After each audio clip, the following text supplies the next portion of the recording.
हाँ, next question हमारा जो है, we do not know when but we know the exact date of his death for certain Shakespeare was born. तो देखो, we do not know when, अब देखो यहां पर हमको नहीं पता कि कब, अब कब क्या हो रहा है, कोई एक्शन हो रहा है, अब मुझे बताओ when but he know, he do not know one, अब इसका आंसर तो हमको चाहिए ना, बट नहीं आने वाला है, मतलब पी स्टार्टर नहीं है, तो पी वाला कैंसिल कर दो, इसका मतलब एस स्टार्टर है, ठीक है। तो देखो, वी डू नॉट नो, ये तो पता है हमको कि एस हो गया हमारा, कि we do not know when Shakespeare was born, हमको नहीं पता कि कब शेक्सपियर का जो है जन्म हुआ था। अब उसके बाद या तो दोस्तों एसपी होगा या फिर एसआर होने वाला है, ठीक है, हमको नहीं पता कि शेक्सपियर का जन्म कब हुआ था, तो पी देखते हैं, was born but we know. अब यहां देखो कब उसका जन्म हुआ था, ये आपका एक पॉजिटिव सेंस में है कि हमको नहीं पता, नहीं सॉरी, ये आपका नेगेटिव सेंस में है कि हमको एग्जैक्टली नॉलेज नहीं है, हमको नहीं पता, बट के बाद जो है हमको पता है, वी नो, देखो वी डू नॉट नो, यहां पर वी नो, तो ये पॉजिटिव, तो जाहिर सी बात है पी आने वाला है, मतलब ये हमारा सही है, ठीक है, ये हमारा सही लग रहा है। पढ़ते हैं, तो बट वी नो, ठीक है, but we know for certain, मतलब बिल्कुल श्योरिटी से 100% हमको पता है कि the exact date of his death, की उसकी जो डेथ है वो कब हुई थी, ठीक है। तो इस तरीके से हमारा ए वाला करेक्ट है, डी रॉन्ग हो जाएगा, ठीक है दोस्तों, क्लियर है। नेक्स्ट क्वेश्चन देखो आपके सामने, और नेक्स्ट क्वेश्चन 41 वाला, the purpose is to advance knowledge, भाई मकसद क्या है, नॉलेज बढ़ाना, ज्ञान अर्जित करना। The two have to work together, दोनों को एक साथ काम करना है। एंड डिसएमिनेट इट एट, इस पर डिसएमिनेट करना है ना। आगे अच्छा, यहां से कंटिन्यूटी है, ठीक है। University is essentially a community of students and teachers. University जो है दोस्तों वो एसेंशियली क्या है, कम्युनिटी है, ध्यान देना, किस चीज की कम्युनिटी है किस चीज का एक संगठन है, ग्रुप है, स्टूडेंट्स का और टीचर्स का। तो देखो स्टूडेंट्स एक फैक्टर है, ठीक है, और टीचर्स एक फैक्टर है, ठीक है। अब यहां पर एक बहुत बढ़िया पेयर हमारे पास आ गई, क्या कि देखो स्टूडेंट्स एक फैक्टर है और टीचर्स एक फैक्टर है, और यहां पर क्या बोला जा रहा है, द टू, कि वो दोनों हैव टू वर्क टुगेदर, दोनों को एक साथ काम करना है। इसका मतलब एस और क्यू का आपका फिक्स पेयर है, एस क्यू का दोस्तों पेयर है, और एस क्यू का पेयर हम देख लेते हैं कहां पर है। एस क्यू का पेयर कहीं पर भी नहीं है सिवाय डी के, मतलब डी वाला हमारा आंसर। कितना आसानी से पता किया, ठीक है, हमने समझा भी नहीं, पढ़ा भी नहीं, बिल्कुल एक बार हमने पढ़ा बस और ठीक से उसको समझा भी नहीं, और आंसर आपके सामने। तो ये आप ट्रिक लगाओगे बहुत आसानी से आंसर आ जाएगा, ठीक है, क्योंकि दो एंटिटी है, स्टूडेंट्स एक एंटिटी, टीचर्स एक एंटिटी, दोनों को मिला है द टू, कि वो दोनों जो है हैव टू वर्क टुगेदर। अब पढ़ते हैं, तो देखो क्या लिखा, यहां से शुरुआत हो रही है, university is essentially a community of students and teachers, the two have to work together, the purpose is to advance, किस चीज का पर्पस, एक साथ काम करने का, ध्यान देना, एक साथ काम करने का, इज टू एडवांस नॉलेज, और एंड डिसएमिनेट इट एट, उसको फैलाना, स्प्रेड करना, एक दूसरे को एक शेयर करना, इस तरीके से। इसका मतलब दोस्तों 41 वाला हमारा बिल्कुल सही आंसर है, ठीक है। चलिए नेक्स्ट क्वेश्चन देखते हैं, चलिए दोस्तों नेक्स्ट क्वेश्चन देख लेते हैं। 42 वाला क्वेश्चन आपके सामने, और इसके अंदर जो है कुछ इंस्ट्रक्शंस हमारे सामने हैं दोस्तों। ये जो एक्सप्रेशंस इसमें दिए हुए हैं, खास करके जो अंडरलाइन वाला पार्ट, इस एक्सप्रेशन का जो राइटली मीनिंग बताने वाला सेंटेंस इन चारों में से हमको चूज करना है। अब दोस्तों ये जो है आपके क्या है, फ्रेजेस हैं, ठीक है, या तो कोई फ्रेज है दोस्तों ये, या फिर फ्रेजल एक्सप्रेशंस हैं, ठीक है ना, फ्रेजल एक्सप्रेशंस है। आप इसको जो है ईडियम, कोई ईडियम भी हो सकता है, ठीक है, एक कोई ईडियम भी हो सकता है या फिर फ्रेज भी हो सकता है।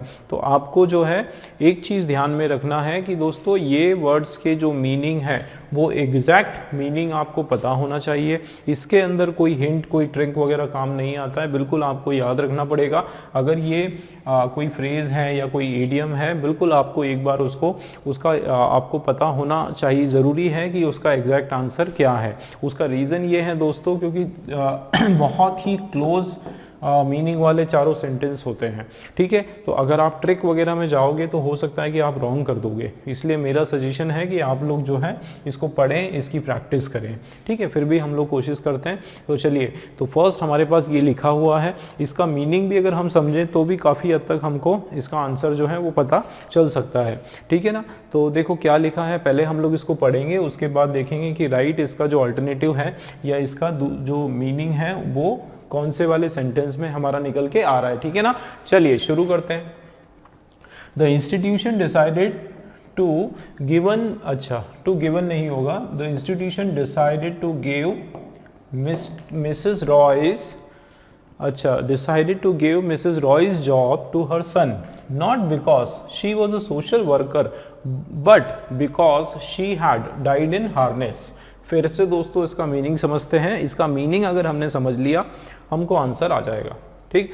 देखो द इंस्टीट्यूशन डिसाइडेड, इंस्टीट्यूशन ने फैसला किया, ठीक है। जो इंस्टीट्यूशन संस्था है उन्होंने फैसला किया, क्या फैसला किया, टू गिव मिसेस रॉयज जॉब, जो मिसेस रॉय का जो जॉब था, जो कार्य था, वो किसको देने के लिए डिसाइड किया, उनके लड़के को। Not because she was a social worker, इसलिए नहीं दिया कि वो सोशल वर्कर थी, इसका मतलब उनका जॉब क्या था, एज अ सोशल वर्कर था। तो उनके लड़के को उनके बदले जॉब इसलिए नहीं दिया गया कि वो सोशल वर्कर थी, लेकिन इसलिए दिया गया because she had died in harness, उनकी मृत्यु हो गई कैसे, इन हार्नेस। इन हार्नेस दोस्तों सीधा सीधा इसका मतलब होता है कि she had died before retirement. क्या होने वाला है, डाइड बिफोर रिटायरमेंट, एग्जैक्टली यही आंसर होने वाला है और कुछ नहीं, ठीक है। डाइड आफ्टर रिटायरमेंट नहीं होगा, ठीक है। अब इसमें कोई हिंट नहीं, बिल्कुल याद रखना पड़ेगा। Died while riding a horse, अब हॉर्स और हार्नेस कोई लेना देना नहीं। Died for a great cause, ये भी मीनिंग में नहीं है। एग्जैक्टली उसका आंसर है जो आपको याद रखना पड़ेगा, दिमाग में रखना पड़ेगा, वो है आपका डाइड बिफोर रिटायरमेंट, ठीक है। क्लियर है, डाइड बिफोर रिटायरमेंट याद रखो, 2-3 बार रीड कर लेते हैं हम लोग। Died in harness died in harness मतलब डाइड बिफोर रिटायरमेंट, रिटायरमेंट के पहले मृत्यु हो जाना। डाइड इन हार्नेस क्या होगा दोस्तों, डाइड बिफोर रिटायरमेंट, रिटायरमेंट के पहले मृत्यु हो जाना, ठीक है। क्लियर, अगला क्वेश्चन देखेंगे, नेक्स्ट वाला क्वेश्चन 43 वाला। Your ambition should be in consonance with your capabilities. अब इसका मीनिंग क्या है ये भी याद रखना पड़ेगा। ये आपका जो है फ्रेजल प्रीपोजिशन है देखो दोस्तों, जैसे एक प्रीपोजिशन स्टार्टिंग में, उसके बाद दूसरा एक वर्ड जो है वो आपका, और उसके बाद एक और प्रीपोजिशन आपका आ गया, ठीक है। तो इस तरह का जो वर्ड होता है या इस तरह का जो प्रीपोजिशन होता है, इसको कहा जाता है फ्रेजल प्रीपोजिशन, ठीक है ना। क्या कहा जाता है, फ्रेजल प्रीपोजिशन।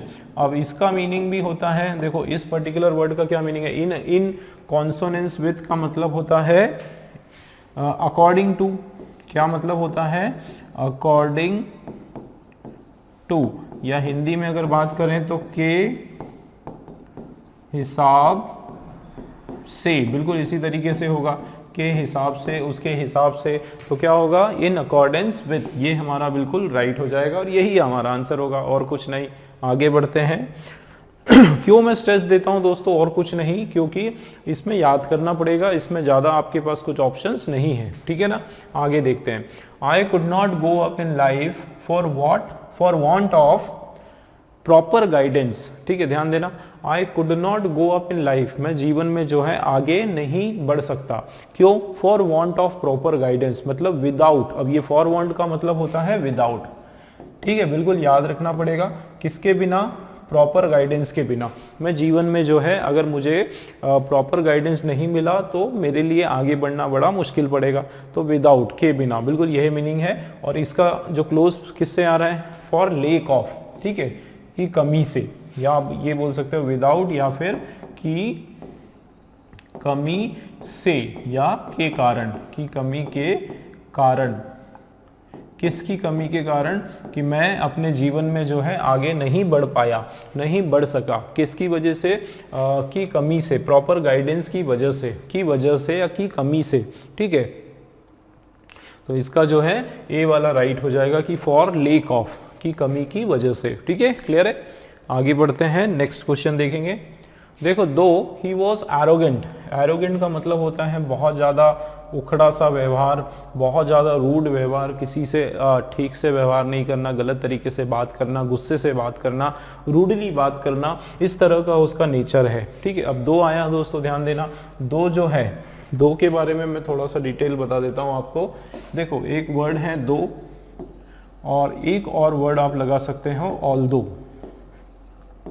ठीक है, ऑल्दो आप लगा सकते हो, दोनों के मीनिंग जो है वो सेम होते हैं। ठीक है, दोनों के मीनिंग सेम होते हैं और इन दोनों का मीनिंग होता है हालांकि या जबकि, या उसको आप बोल सकते हो यद्यपि। एक मिनट, यद्यपि है ना, ये होगा यद्यपि, या फिर इसको एक सिंपल एक और बोल सकते हो के बावजूद, के बावजूद। ठीक है, और एक चीज याद रखो दोस्तों कि ये आपको क्या देता है, कॉन्ट्राडिक्शन देता है, कॉन्ट्राडिक्शन देता है। इसका मतलब है कि ये क्या देता है, अपोजिट सेंस देता है।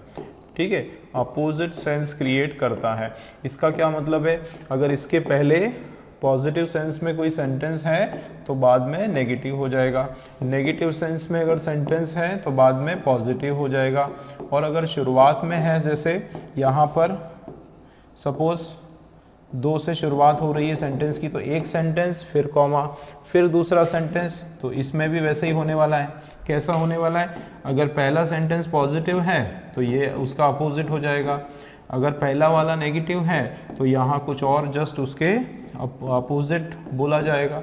ठीक है ना, वो सेंस में आ जाएगा।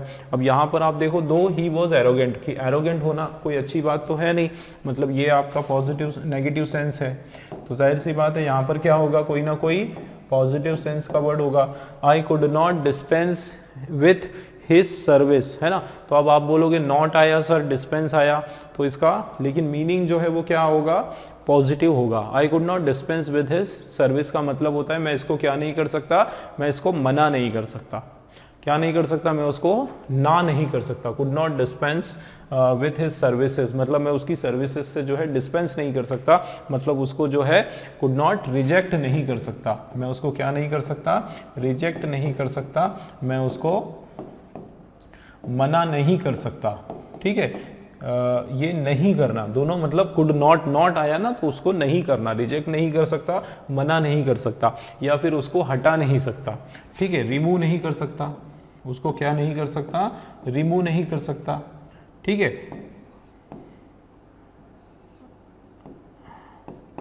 उसको मैं क्या नहीं कर सकता, हटा नहीं सकता, इस तरीके से। तो यहां पर जो सही आंसर होगा दोस्तों वो क्या होना चाहिए, बताओ आप लोग। ठीक है, कौन सा वाला ऑप्शन सही है ना, बिल्कुल आप लोगों ने सही गेस किया, टर्मिनेट। ठीक है, टर्मिनेट नहीं कर सकते हम उसको हम क्या नहीं कर सकते हैं, रिमूव नहीं कर सकते। ठीक है, बिल्कुल यही होगा, और आप लोग कंफ्यूज हो जाएंगे दो, अगर आपको इसका मीनिंग नहीं पता होगा। दो he was arrogant, I could not align with his services. ठीक है, क्योंकि आप एक चीज समझो कि यहां उसको नेगेटिव बताया जा रहा है, कौन से सेंस में बात हो रही है, नेगेटिव सेंस में बात हो रही है, तो जाहिर सी बात है यहाँ पे क्या होगा कि कोई पॉजिटिव सेंस होगा। भाई मैं उसको क्या नहीं कर सकता, मैं उसको मना नहीं कर सकता, उसको टर्मिनेट नहीं कर सकता। ठीक है, आई कुड नॉट अलाइन का मतलब है ये भी नेगेटिव हो जाएगा। ठीक है, और क्लेम ये सारा नहीं होने वाला है, तो वो मैंने आपको एक हिंट बता दी, बट एग्जैक्टली आपको याद रखना पड़ेगा कि आंसर इसका क्या है, टर्मिनेट। ठीक, राइट आंसर हो जाएगा। आगे चलते हैं, नेक्स्ट वाला क्वेश्चन देखो दोस्तों, 46 वाला question. In spite of his work he was made a scapegoat for the failure of the project. अब ये जो फ्रेज है दोस्तों, इसका मीनिंग आपको याद रखना पड़ेगा, मेड अ स्केपगोट, ये आपका एक ईडियम है। ठीक है ना, ये आपका ईडियम है, और इसका हिंदी ईडियम होता है, मुहावरा होता है, बलि का बकरा बनाना। ठीक है, सुना होगा आप लोगों ने, बलि का बकरा बनाना, मतलब किसी को किसी का कोई गुनाह नहीं होता है, उसकी कोई गलती नहीं होती, फिर भी उसको जबरदस्ती क्या कर देना, उसका नाम ले देना, उसको फंसा देना, ठीक है, किसी झूठे केस में जो है उसको फंसा देना, ये इसका मीनिंग होता है। और कौन सा वाला होगा बताओ जरा, क्या होने वाला है? सी वाला राइट होगा। ब्लेम विदाउट रीजंस फॉर, किसी बिना कारण से जो है किसी पर इल्जाम लगाना, किसी को ब्लेम करना, उसको बलि का बकरा बनाना, ठीक है, ये आपका आंसर होगा सी वाला दोस्तों, बिल्कुल राइट होगा, करेक्ट। आगे चलते हैं, नेक्स्ट क्वेश्चन आप देखो, if food supply fails to keep pace with population civilisation will collapse. क्या इसका मीनिंग हो रहा है कि अगर जो फूड खाने का जो खाद्य पदार्थ जो होते हैं अगर वो फेल हो जाती है, उनकी जो सप्लाई है, उनकी जो निर्यात है वो क्या हो जाती है, वो फेल हो जाती है, या फेल किस चीज के लिए फेल हो जाती है? To keep pace with population, कि वो पॉपुलेशन के साथ साथ उसकी बराबरी करने में फेल हो जाती है, ठीक है, या उसकी पूर्ति करने में फेल हो जाती है, तो क्या होगा? सिविलाइजेशन फेल हो जाएगी। तो क्या होने वाला है? To grow along with, fail to grow along with, fail to walk side by side, fail to gain momentum, या fail to move at the same speed as.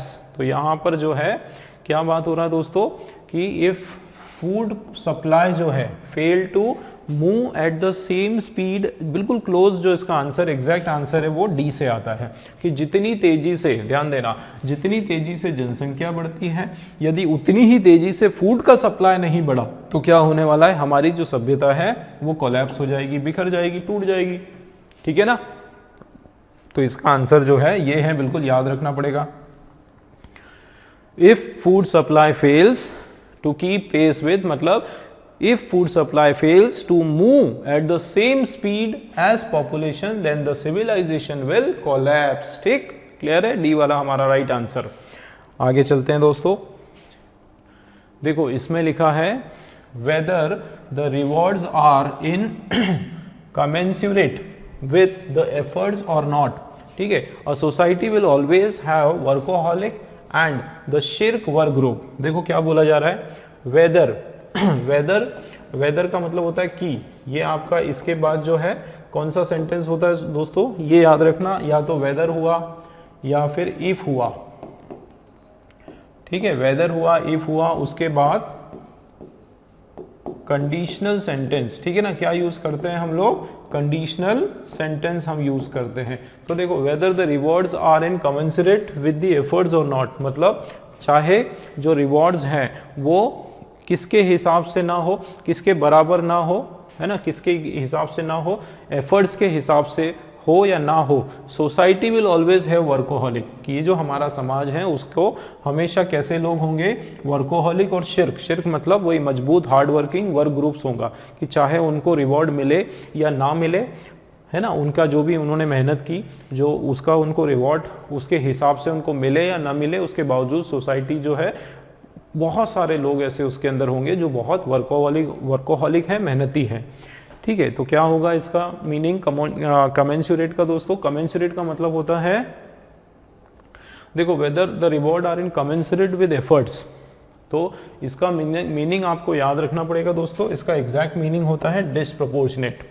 ठीक है। आप, क्योंकि यहाँ आपकी कंफ्यूजन हो जाएगी, आप अगर इसके मीनिंग के हिसाब से इसको ढूंढोगे तो आपको लगेगा कि whether the rewards are equal to the efforts or not, है ना, ये भी सही लगेगा, या फिर matched with the efforts or not, उससे मैच कर रहे हैं कि नहीं, है ना, आपको बिल्कुल मीनिंग वाइज दोनों सही लगेगा। लेकिन एग्जैक्ट इसका जो अब होता है, इसका जो सिनोनिम होता है या इसका मीनिंग होता है दोस्तों, वो होता है डिसप्रपोर्शनेट, ठीक है, कि whether the rewards are in disproportionate with the effort or not, कि चाहे रिवॉर्ड्स इस एफर्ट्स जो मेहनत वो कर रहे हैं उसके प्रोपोर्शन में हो।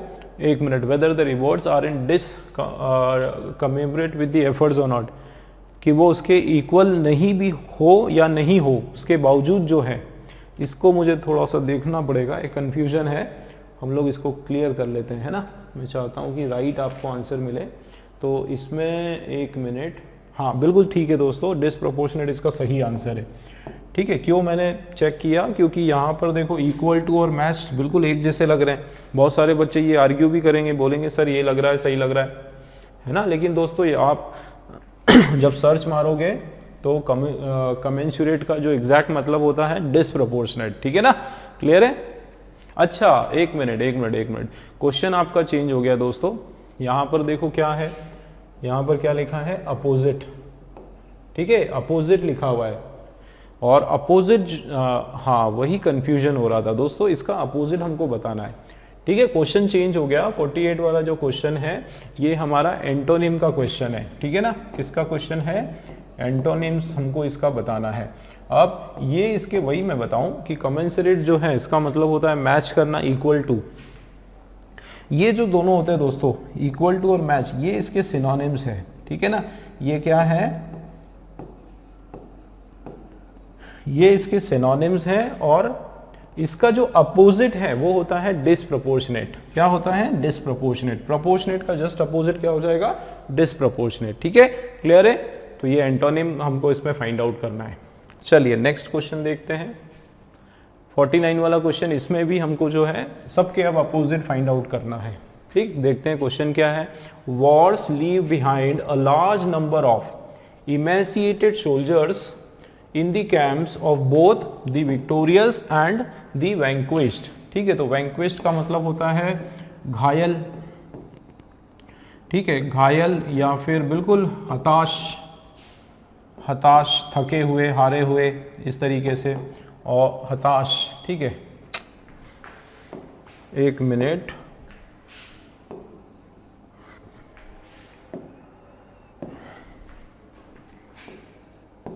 ठीक है, हताश या फिर बिल्कुल आप क्या बोल सकते हो उसको कि इंजर्ड,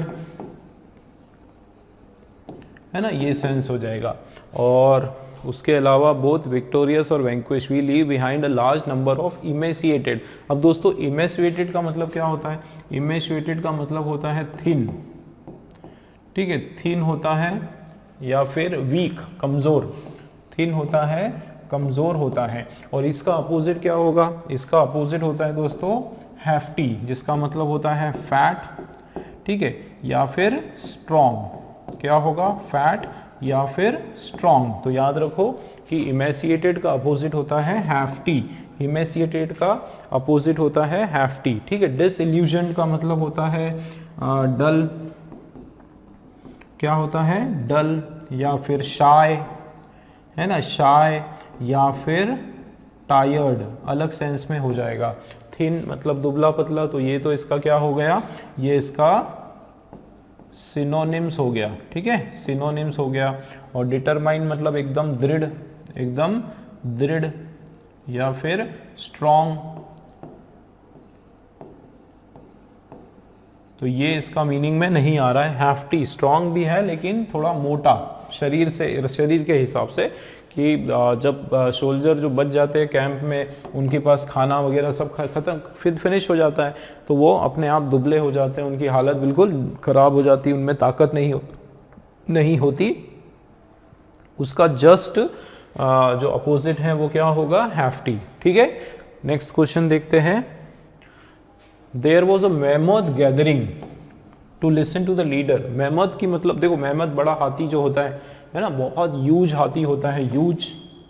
तो मैमथ का मतलब होता है यूज या लार्ज, बहुत बड़ी गैदरिंग है। और यूज का जो है अपोजिट होता है दोस्तों टाइनी, बहुत ही थोड़ी सी छोटी सी गैदरिंग, बहुत ही कम लोगों की भीड़ है, ठीक है। तो टाइनी इसका राइट हो जाएगा आंसर, टाइनी इसका अपोजिट, ठीक है। याद रखें आप लोग, mammoth tiny, mammoth tiny, mammoth tiny, ठीक। नेक्स्ट क्वेश्चन देखते हैं।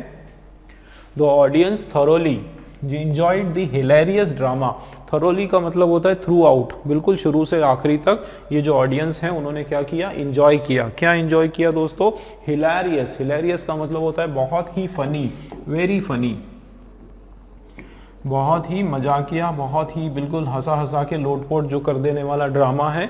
इस प्रकार ड्रामा उन लोगों ने क्या करा, उन्होंने एंजॉय किया। तो अब इसका जस्ट अपोजिट क्या होगा भाई, फनी का अपोजिट क्या होगा, सीरियस, ठीक है ना। कैसा ड्रामा उन्होंने देखा, बहुत ही ज्यादा गंभीर किस्म का, बहुत ही ज्यादा सीरियस ड्रामा उन्होंने देखा। अम्यूजिंग मतलब खुश करने वाला, ये तो इसका सिनोनिम हो गया। डिलाइटफुल, मोमेंटस, ये सब के सब जो है इसके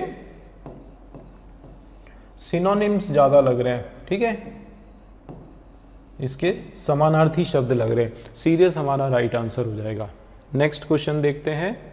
the writers erudition in science is revealed in every page of the book। ठीक है, तो erudition का मतलब होता है ग्रेट या फिर डीप नॉलेज, किसी चीज के बारे में एकदम सघन ज्ञान होना, ठीक है, उसके बारे में पूरी जानकारी होना, उसको बोला जाता है एरुडिशन। तो बहुत ज़्यादा नॉलेज होना, बहुत ज़्यादा ज्ञान होना, ठीक है, उसको बोला जाता है एरुडिशन। और उसका अपोजिट, ठीक है ना, उसका अपोजिट होता है इग्नोरेंस। ठीक है, इग्नोरेंस होता है, उसका सीधा सीधा मतलब है अज्ञान, ज्ञान की कमी होना। ठीक है, उसको क्या कहा जाता है? इग्नोरेंस। शिक्षा का अभाव होना, इग्नोरेंस। ठीक है, हॉलोनेस का मतलब खालीपन। ठीक है, हॉलोनेस का क्या मतलब है कि एम्प्टीनेस, इंग्लिश में लिख देता हूं, ठीक है, एम्प्टीनेस हो जाएगा। नहीं आय आने वाला है, ठीक है, आय आएगा इसके बाद। चलो आगे देखते हैं। अनएनलाइटेंड, अनएनलाइटेंड का मतलब होता है बिल्कुल डलनेस। ठीक है, डल, जिसके अंदर कोई शक्ति ना हो, वो पूरा उसको डल बोलेंगे हम लोग। इसको हम फिर से लिख देते हैं।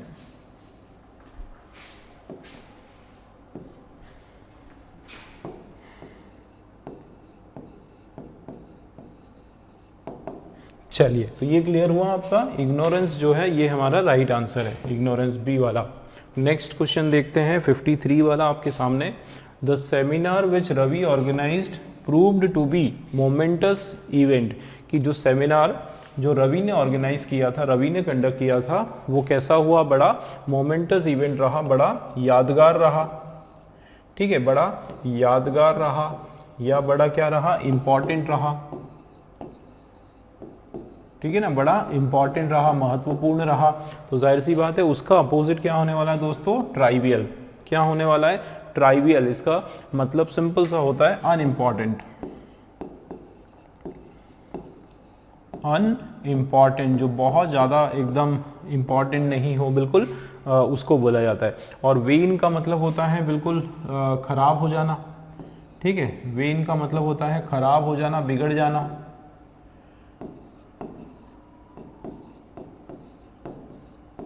बिगड़ना या फिर खराब होना,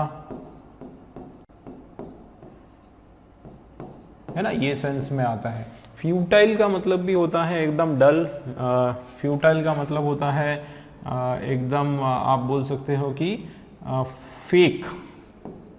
ठीक है, फेक, फॉल्स, ये इसका मीनिंग होता है। और यूजलेस भी बोल सकते हो आप, बिना काम का, यूजलेस। ठीक है, उस तरीके से नेगेटिव सेंस में है ये।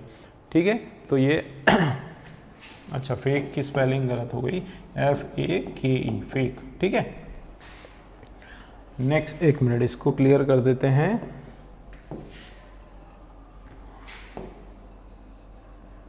चलिए, तो नेक्स्ट क्वेश्चन देखते हैं। ये क्लियर हुआ दोस्तों? इसका आंसर ट्राइवल राइट हो जाएगा। नेक्स्ट क्वेश्चन आप देखें 54 वाला। The question is not whether the court vindicates him with regard to his involvement in the case, ठीक है, but how he feels about it।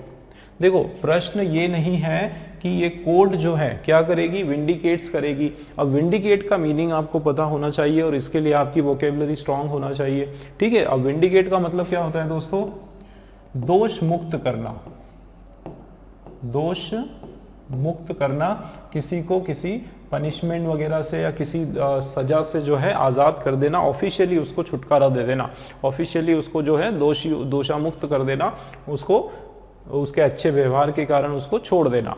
ठीक है, विंडिकेट। तो उसका जस्ट अपोजिट क्या हो जाएगा? उसको पकड़ लेना। ठीक है, क्या हो जाएगा? इंडिक्ट्स। तो the question is not whether the court vindicate him, उसको सजा देगी with regard to his involvement, कि वो उस केस में इन्वॉल्व था, वो प्रश्न नहीं है, लेकिन वो स्वयं इस बारे में कैसा फील करता है, ये प्रश्न है। और इसका अपोजिट होता है दोस्तों इंडिक्स। क्या होता है? इंडिक्ट्स होता है। और इंडिक्स का मतलब होता है सजा देना। ठीक है, उसको आप बोल सकते हो कि दोष लगाना, या फिर उसको आप कैसे, इसका जस्ट अपोजिट हो जाएगा, दोष मुक्त करना, और इंडेक्स मतलब दोष में लिप्त करना, या आप उसको बोल सकते हो दोषायुक्त, है ना, ऐसा होगा इसका, दोषायुक्त इसका सही हो जाएगा, दोष में युक्त होना, मतलब उसको बिल्कुल उसका वो बना देना कि हाँ यही उसका इस पर्टिकुलर सजा का हकदार है और उसको सजा दिला देना, वो होता है। और रिप्रीव्स का मतलब होता है दोस्तों टाल देना, किसी पनिशमेंट को क्या कर देना, पोस्टपोन कर देना, या उसको आगे बढ़ा देना, उसको पूरी तरीके से बंद नहीं करना, बट उसको क्या कर देना, पोस्टपोन कर देना।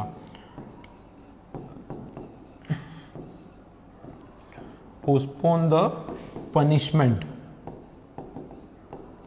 सजा को जो है आगे उसको और बढ़ा देना, है ना, तो ये होता है। और एब्सॉल्व का मतलब होता है उसको पूरी तरीके से आजाद कर देना या दोष मुक्त कर देना। तो ये एक इसका क्या है दोस्तों, सिनोनिम है, ठीक है ना, ये इसका सिनोनिम्स है। और समन्स जो है, समन्स का मतलब होता है कोई ऑफिशियल उसको फरमान पहुंचाना, ठीक है, ऑफिशियल उसको नोटिस देना, है ना, वो हो जाएगा। या उसको बुलावा, समन्स मतलब ऑफिशियल उसको कॉल, उसको बुलाना वहां पर, ठीक है, नोटिस देना, नोटिफाई करना, ये सेंस आ जाएगा। तो सही इसका आंसर जो है विंडिकेट्स का अपोजिट होता है दोस्तों, इंडिक्ट्स, ठीक है, याद रखना है आप लोगों को। आगे देखो, in those days many monarchs enjoyed vast ecclesiastical powers. देखो उन दिनों में जो है बहुत सारे मोनार्क जो साधु संत होते हैं उनको एंजॉयड वास्ट, वास्ट मतलब बहुत सारे, कौन से पावर, एक्लेटियल पावर, सॉरी ये लिखा है एक्लेसिएस्टिकल, एक्लेसिएस्टिकल पावर, ठीक है। एक्लेसिएस्टिकल पावर का मतलब होता है पावर रिलेटेड टू रिलीजियंस, जो कुछ धर्म से रिलेटेड जो बड़ी बड़ी पद होते हैं, जो पावर होते हैं, ठीक है, उसको आप बोल सकते हो धार्मिक पद। जो धर्म से रिलेटेड कुछ पद होते हैं एक्लेसिएस्टिकल, कैसे पढ़ेंगे इसको, देखो यहां से तोड़ना है, एक्लेसिएस्टिकल, ठीक है, एक्लेसिएस्टिकल, इस तरीके से, है ना, ऐसे इसको पढ़ना है, एक्लेसिएस्टिकल। तो यहाँ पर जो भी उनकी धार्मिक पावर, जो धर्म से रिलेटेड पावर जो होते हैं, उनको एक्लेसिएस्टिकल बोला जाता है। तो एक वर्ड और है दूसरा, कौन सा दोस्तों, टेम्पोरल। और टेम्पोरल का मतलब होता है वर्ल्डली, दुनियावी शक्ति, दुनियावी पावर, वर्ल्डली पावर, इसका मतलब सांसारिक पावर, सांसारिक जो शक्तियाँ, सांसारिक बड़े बड़े पद, जैसे कोई पॉलिटिकल पद या फिर कोई ऑफिशियल जो पोस्ट मिल जाना, तो इस तरह की जो पोस्ट होती है उसको टेम्पोरल पावर बोला जाता है। तो इसका अपोजिट क्या होगा दोस्तों, टेम्पोरल, ठीक है ना। परमानेंट, कंटेम्प्ररी, कंटेम्प्ररी मतलब एट द सेम टाइम, जो सेम समय में, उसी समय में कोई चीज हो, है ना, दो एक्शंस हो जो एक ही समय पर हो, उसको कंटेम्प्ररी कहा जाता है। कॉन्स्टिट्यूशनल मतलब संवैधानिक, परमानेंट मतलब फिक्स, ठीक है, तो फिक्स। तो यहाँ पर इसका जो एग्जैक्ट मीनिंग है वो क्या है, टेम्पोरल, ठीक है। नेक्स्ट क्वेश्चन देखते हैं।